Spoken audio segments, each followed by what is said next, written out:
Welcome to another edition of Now Age Conversations called Why Single Payer Now. I'm here with my friend Dr. Margaret Flowers. Hey, Margaret. Hey Craig, how are you doing? Pretty good. How you doing? Doing well.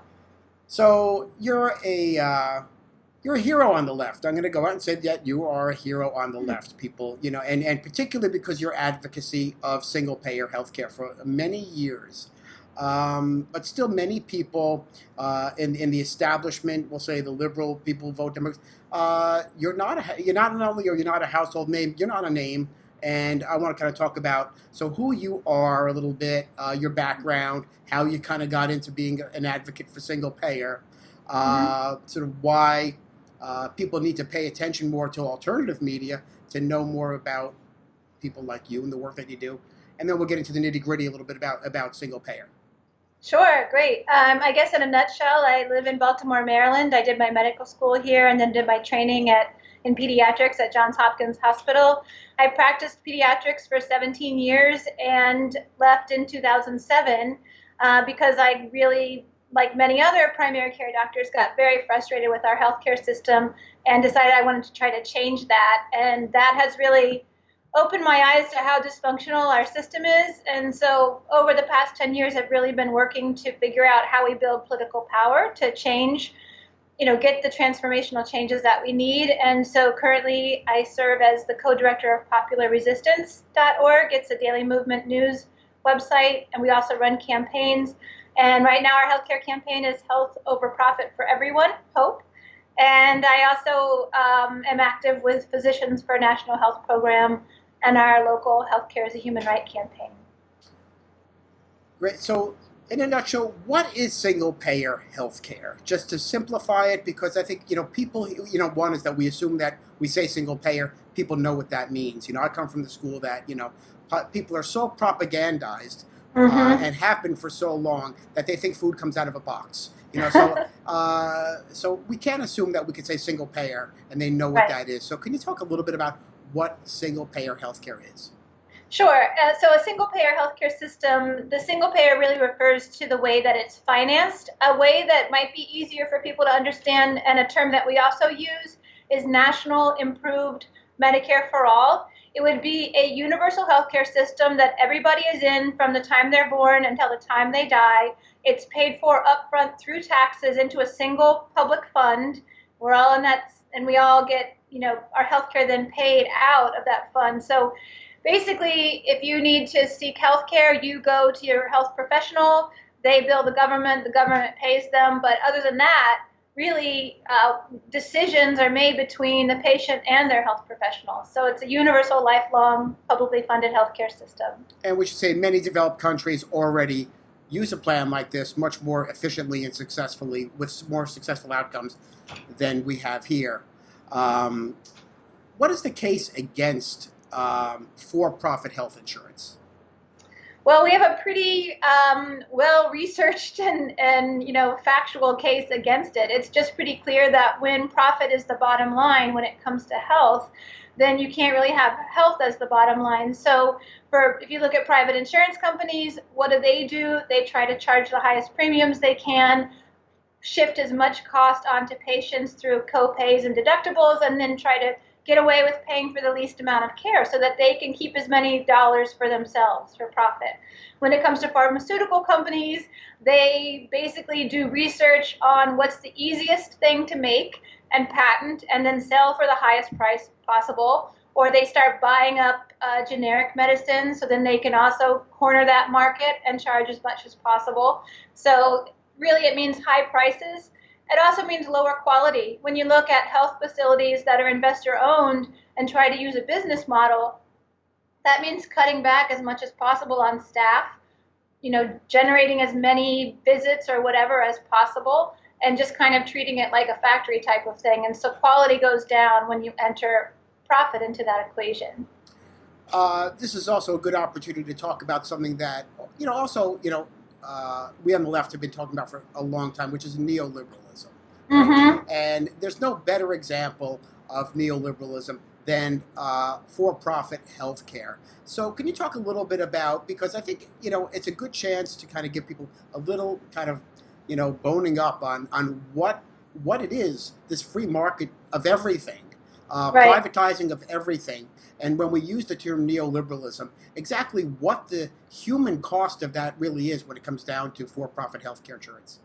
I think a very good example of that is the Affordable Care Act. The so-called Affordable Care Act was a perfect example of a neoliberal health model where they took our public dollars, 100 billion public dollars a year, that are then funneled into subsidizing private health insurance. So it's a shifting of our public dollars into the private, and then undermining our public health insurances, Medicare and Medicaid, by cutting the funding to them.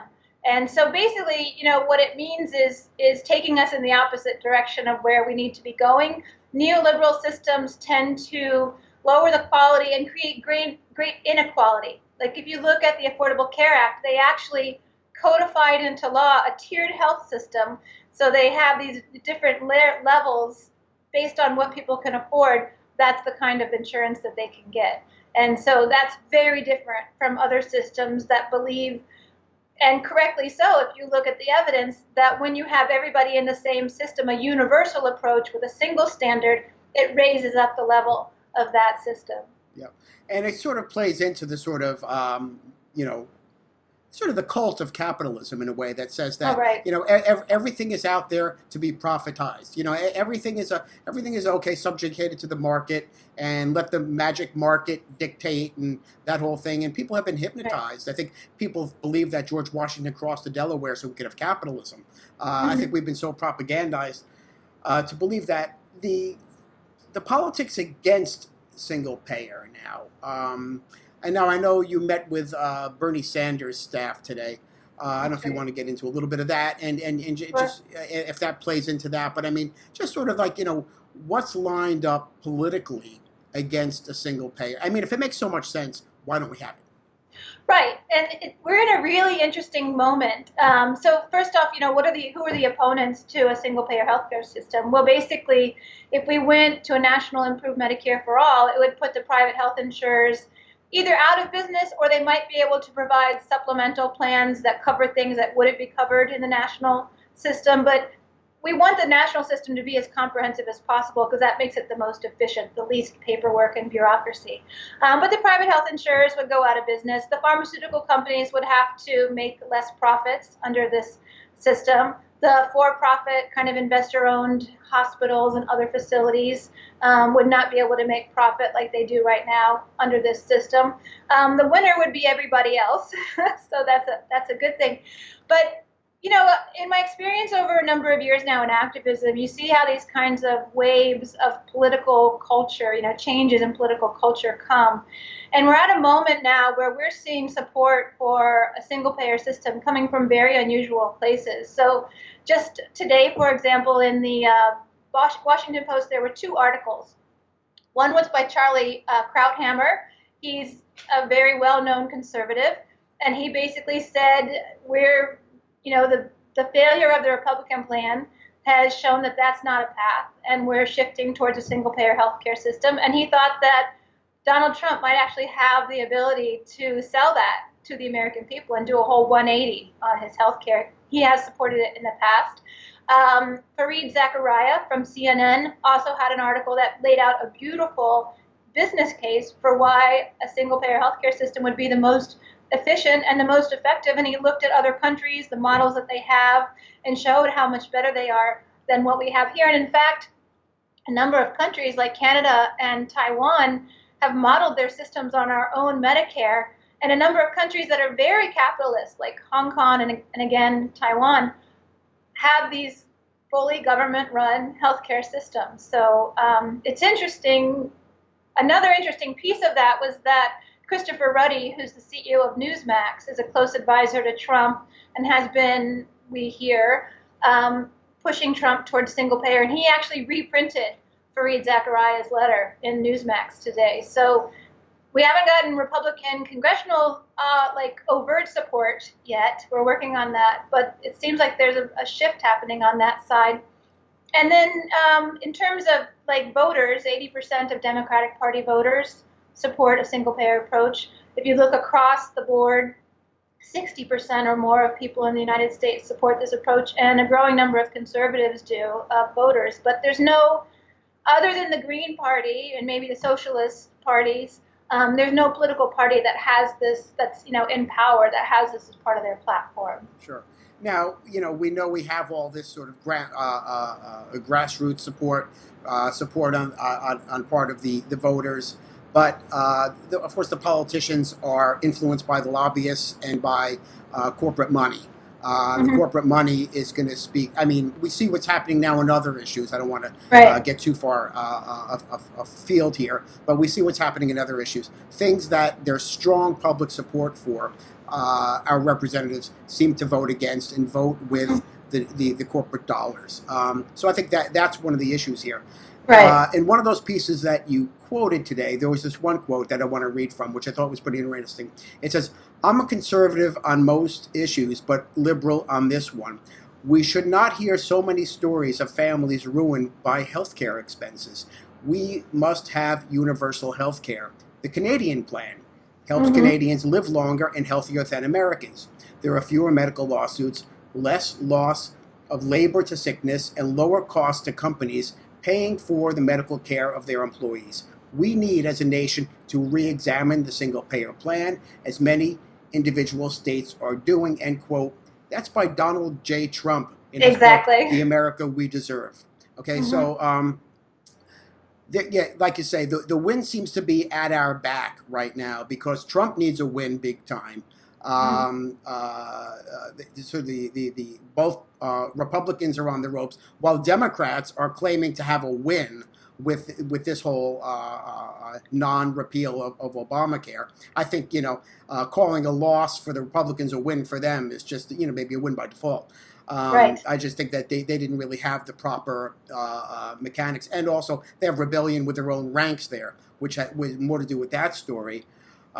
But, so at this point, how do people get involved? Like, what do you see the movement going forward? How, what was so successful, seemingly, with people going to the town hall meetings for the Republican representatives and really, shaking them up, which seemed to have a strong effect, parallel to that of what the the Republicans, sort of the right-wing ideologues did in voting against it. But a lot of this was the pressure put on by the citizens going to these town meetings. So is going to now putting pressure on the Democrats, because my sense is now, and you could speak a little bit to this, I'm sure, the Democrats are standing in the way of single payer, ironically, trying to support a public option instead. I don't know if that's what Sanders, maybe you could talk a little bit about what Sanders is supposed to be proposing, and then what can we do? Yeah, sure. So we do have legislation in the House of Representatives, John Conyers' H.R. 676, the Expanded and Improved Medicare for All Act. And because of public activism, people pressuring their members of Congress, we now have 78 co-sponsors on that legislation, which is better than it's done, this early in the year previously. Of course, it's easy for people to put their names on legislation. What we really need members of Congress who have signed on is to be active and speaking about it, writing about it, getting their colleagues to be supportive of this. We had a meeting today with a Blue Dog Democrat from a southern state, and his staffer said that it is currently on the table supporting H.R. 676, and they're looking at some aspects of it and want to discuss it over the next week. So that's some real political movement from the conservative Democrats. But again, we need to see them put their, walk the walk, not just talk the talk.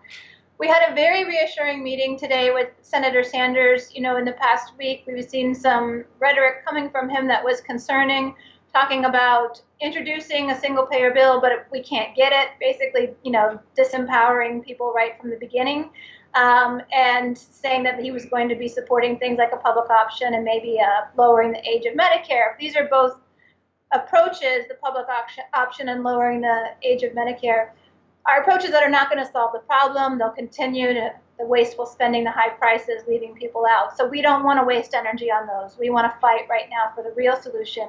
What we heard today is that he is introducing Medicare for All legislation very similar to the House version, and that it will have be a little bit more fleshed out. So that's very good news.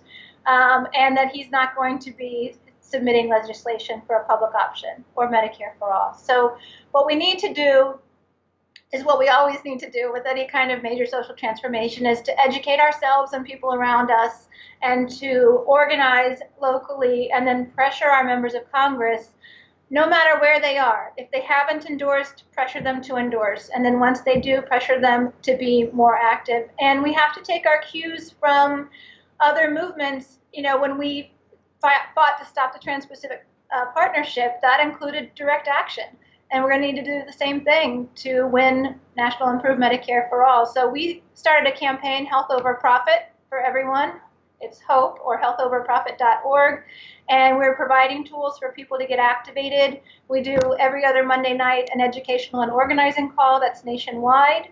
People can learn about that on our news page. And then we have a week of action coming up starting next week, April 3rd. It's part of an international action against privatization of healthcare called Our Health Is Not for Sale. We will have a tool so that everybody can call their member of Congress very easily.